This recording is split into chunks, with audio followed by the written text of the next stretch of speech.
Hello, I'm Richard Vobes, the Bald Explorer, and today I'm at my dad's house. Sadly, my dad died a couple of years ago now, and his house is still empty. But I've come here because I want to tell you another of the stories from Tales of Olde Sussex by Phillip Mercer, published in 1834, because the story is set in an empty house. I have to say, a lot older than this one.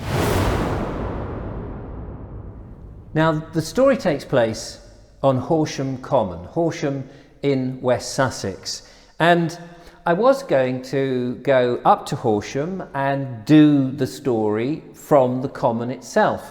Now, I was slightly confused because I wasn't sure where Horsham Common was. I was brought up in Horsham. And when I looked on the map, I realised it actually was over in the northeast of the Carfax, which is the centre of Horsham. And you look now on a modern day map, and there is no such common as such. It's all streets, it's houses, gardens, roads, schools, amenities, all of that. It's all under tarmac, effectively. But go back a couple of hundred years ago, and it was a common, and on this common there would have been markets, there would have been fairs, there were races on there, and even executions took place on Horsham Common. And at that time there was a house, a relatively large house, timber-framed house, all on its own, slightly separate from everything else.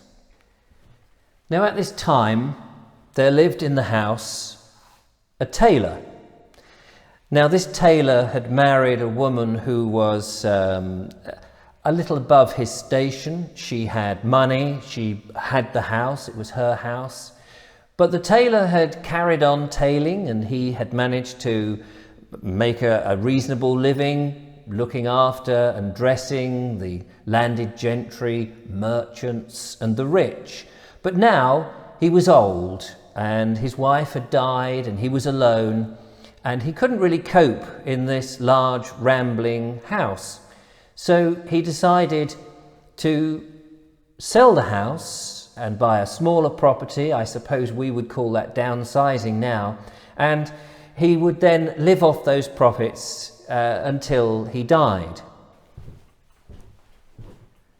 Now, I don't know how people used to go about selling houses back in those days. I guess they didn't have the estate agents that we have now, but there were probably people that would help someone sell a property. But either way, whatever happened, he made it known that the house was available to be sold, and people would come and have a look at it. And to those people who were genuinely interested in buying the house, the tailor made a request. You see, he said, well, you must understand that this house has meant a lot to me and to my wife over the years, and I don't want to sell it to anybody. They have to be somebody who will respect the house. And so therefore, I make the request that you spend one night in the house before you buy. And so those prospective buyers who agreed to those terms would come to the house one evening and have a meal with the tailor, and then once their bellies were filled and they were ready to go to sleep, they would make their way up to the top of the house to the bedroom, where they would make themselves as comfortable as possible to see out the night. And they would sleep quite reasonably in this strange house until about 1 o'clock or 2, for in the middle of the night the prospective buyers would awaken, and they would hear the sound of a piano playing. It was a mournful tune, sorrowful and sad. It would make them restless and disturbed. It wasn't terribly loud, but it prevented them from going back to sleep for at least an hour, and then it stopped. And somehow they drifted back off to a fitful night and to a fitful sleep. And in the morning they would go down and meet up with the tailor and say, well, I slept all right in your house except for when you were playing the piano. Did you really have to do that?" And the tailor would look up from his breakfast and say, "I do not play the piano. I've never played the piano in my life. What you heard was my wife play the piano." Huh, the prospective buyer would say, "This is ridiculous. I thought you said your wife was dead." "Oh, yes, she is dead. She has been dead for nearly 10 years. "Well, that's ridiculous. Let me see this house. I want to search the house." And so the prospective buyer, and this happened case after case, they would go around the house searching for the piano, not believing at all what the tailor had said, assuming the tailor must have played it, for there were no other houses around that it could possibly have come from. It was on Horsham Common after all. And yet there was no piano in the house, no matter how hard they searched. And soon they had to come to the conclusion that this mysterious music must have come from maybe the other side. And that disturbed them. They didn't want to buy a house that was haunted. No, well, thank you for letting me look at the house, they would say. "It's very kind of you, but with the strange music at night, I couldn't possibly buy this house." And with that, they would leave, and the tailor would be alone again. And soon the tailor thought that he would never sell the house, for rumours were going around that the place was haunted and nobody wanted to buy, until one day somebody new came knocking at the door, interested in the house. And so the same routine as before went on. They looked at the house, and the man said he wanted to buy the house, and the tailor said, "Well, there's a stipulation, you must stay in the house one night." And the man said, "Yes, I've heard about this, and I'm more than happy to stay in the house for one night." And so when night time came, the man returned, the tailor cooked him a meal, and took him up to the bedroom where he left him to sleep the night. And in the middle of the night, as had happened so many times before, he was awoken around 1 or 2 to the sound of a piano playing. And he sat up and he listened. And although it was sorrowful, sad music, the man relished in this music. He loved the music. He was enthralled by the music. And the next day he came bounding down the stairs, and he said to the tailor, "I love this house. I love the music in the house. I heard your wife playing," for the rumour of the ghost had spread pretty thickly. And the tailor said, "Well, if you really want to buy it, then it can be yours." And so the man said, "Yes, I will buy it," and the price was agreed. And he said, "I cannot move in immediately, for I live in London, and it will take me a couple of weeks to get all my possessions down here, and then I will move in. But I am looking forward to moving in to this amazing house."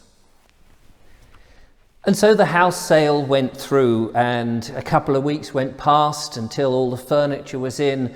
And this gentleman was able to move into the house. The tailor had gone and found a small cottage somewhere else.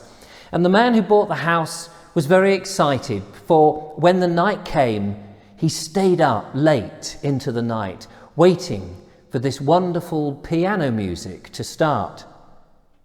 But there was no piano music. There was nothing other than owls hooting outside. And he wondered whether the piano music would only start if he had been awoken from his sleep. So the second night came, and he went to bed as usual, but he slept all the way through. There was nothing to wake him, which was disappointing. So the third night he deliberately woke himself up at 1 or 2 of the night and sat there waiting, almost pleading for the piano music to start. It was the reason that he bought the house, and yet somehow this music did not materialize. And so the very next morning, he strode out of the house into Horsham and purposely searched out the tailor. It took him a while, but soon the buyer of the house managed to find the tailor's house. It was a small cottage just outside the Carfax in the centre of Horsham. And he banged on the door, waiting for the tailor to emerge so he could question him about the music and why it wasn't there.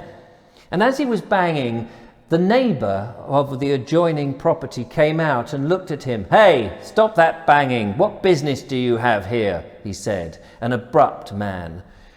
And the buyer of the house said, "Well, I'm here, if it's any of your business, to talk with the tailor." "Ha! You're too late," said the neighbour. "You should have come yesterday. The tailor is dead." "Dead?" said the man. "Yes, he died in his sleep. And not too soon either. He said, that tailor, he'd only been here for 2 weeks, and yet every night, in the middle of the night, he would play his piano on and on with these mournful, sorrowful tunes. It was driving me mad." And the man looked at him and said, "What do you mean, playing the piano?" He would play that damn piano all night long." Well, the man who had bought the house was still unsure, and he said, "But I didn't think he had a piano." He's got a piano all night. They've just taken the body out this morning. If you'd come, you would have seen it. He said, "They left the key with me. I'll show you the piano." And he opened the door of the tailor's house, and in they went.